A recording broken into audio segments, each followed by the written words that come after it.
नमस्ते दोस्तों, मेरा नाम है सौरभ और आज मैं आपको सुनाने वाला हूं एक बेहद डरावनी हॉरर कहानी। ये कहानी है एक पुराने फार्म हाउस की, जहां लोग कहते हैं कि फसल नहीं बल्कि लाशें उगती हैं। रात होते ही वहां से औरतों की चीखें, बच्चों की सिसकियां और अजीब परछाइयां दिखाई देती हैं। गांव वाले आज तक उस जगह का नाम सुनकर ही कांप जाते हैं। तो चलिए दोस्तों, तैयार हो जाइए, क्योंकि आज की कहानी है फार्म हाउस, मौत की फसल। गांव से दूर घने जंगलों और ऊंचे ऊंचे पेड़ों के बीच एक पुराना फार्म हाउस खड़ा था। दिखने में वो एकदम सामान्य लगता था। चारों ओर खेत, बीच में टूटा फूटा बड़ा सा बंगला और सामने जंग लगा लोहे का गेट। लेकिन इस फार्म हाउस का नाम सुनते ही गांव वाले कांप जाते थे। कहते थे कि यहाँ रात को औरतों की चीखें सुनाई देती हैं, खेतों से साए निकलते हैं और हवेली की दीवारें खुद इंसानों से बातें करती हैं। कई मजदूर और चरवाहे जो गलती से इस खेत में घुसे कभी लौटकर वापस नहीं आए। पुलिस की फाइलों में यह जगह अनसुलझे मामलों का अड्डा थी। एक रात शहर से 4 लोग वहां आए।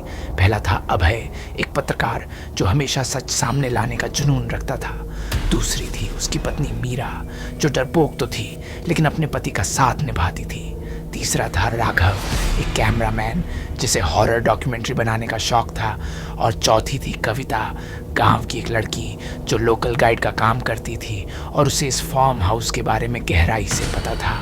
चारों लोग रात को कार में बैठकर वहां पहुंचे। जैसे ही उन्होंने गेट खोला, एक अजीब बदबू आई, सड़े हुए मांस और गीली मिट्टी की। खेतों की मिट्टी काली थी और कहीं कहीं लाल रंग की बूंदें टपक रही थीं, जैसे किसी ने खून गिराया हो। हवा अचानक ठंडी हो गई, जैसे पूरा इलाका उन्हें बाहर निकालना चाहता हो।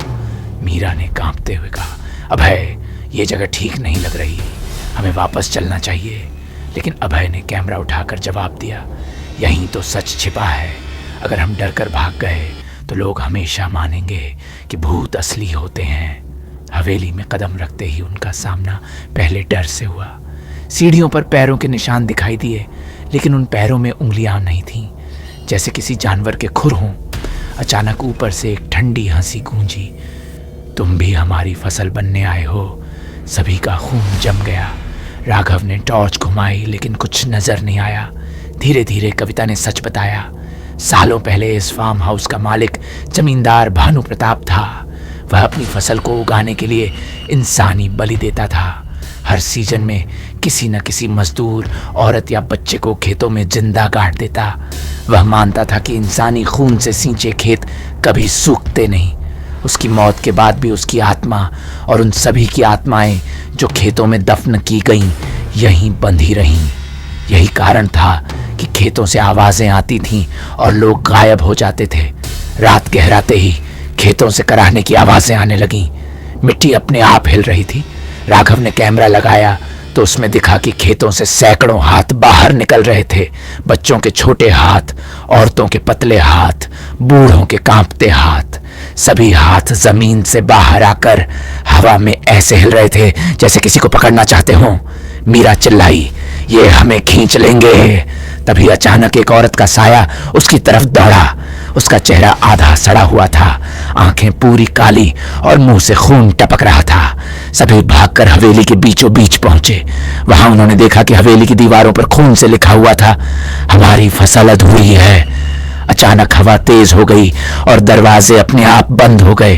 खेतों से आती चीखें और ज्यादा तेज हो गईं।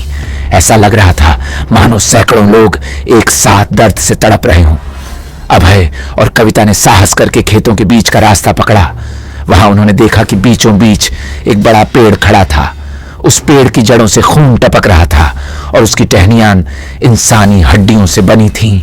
कविता ने कांपते हुए कहा, यह वही पेड़ है जहां बलि दी जाती थी। जब तक इस पेड़ को जलाया नहीं जाता, आत्माएं शांत नहीं होंगी। उसी समय पेड़ की जड़ें जमीन से बाहर निकलने लगीं और सांप की तरह लिपटकर सबको पकड़ने लगीं। राघव का कैमरा टूटकर गिर पड़ा और उसकी स्क्रीन पर खुद ब खुद वीडियो चलने लगी। उसमें दिख रहा था कि सालों पहले मजदूरों को कैसे जिंदा गाड़ा जा रहा था और हर मजदूर आखिरी सांस में चीख रहा था, हम वापस आएंगे। अभय ने पूरी ताकत लगाकर पेट्रोल की बोतल निकाली और पेड़ पर डाल दी। मीरा ने कांपते हाथों से माचिस जलाई, लेकिन जैसे ही उसने आग लगाने की कोशिश की, हवा बंद हो गई। चारों तरफ भयानक चीखें गूंजने लगीं। पेड़ हिलने लगा, उसकी टहनियां सांप की तरह घूमकर सबको कसने लगीं। ऐसा लग रहा था मानो पूरा फार्म हाउस जिंदा हो और अपने शिकार को निगल रहा हो। मीरा ने आंखें बंद की और पूरी हिम्मत जुटाकर माचिस फेंक दी। माचिस ने जैसे ही पेट्रोल पकड़ा, पूरा पेड़ आग में जल उठा। चीखों का शोर और बढ़ गया, जैसे सैकड़ों लोग एक साथ तड़पकर मिट्टी में समा रहे हों। खेतों में आग फैल गई, हवेली की दीवारें हिलने लगीं और सारे साए मिट्टी में समा गए। सुबह तक सब थक कर गिर पड़े। जब सूरज निकला तो फार्म हाउस वीरान था।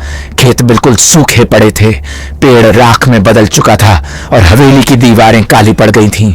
सबको लगा कि अब आत्माएं शांत हो गई हैं। लेकिन जब अभय ने राघव का टूटा हुआ कैमरा उठाया और उसमें आखिरी रिकॉर्डिंग देखी, तो सबके पैरों तले जमीन खिसक गई। कैमरे की स्क्रीन पर वही पेड़ खड़ा था, हरा भरा, ताजा, और उसकी जड़ों के नीचे से एक ताजा खून की धार निकल रही थी।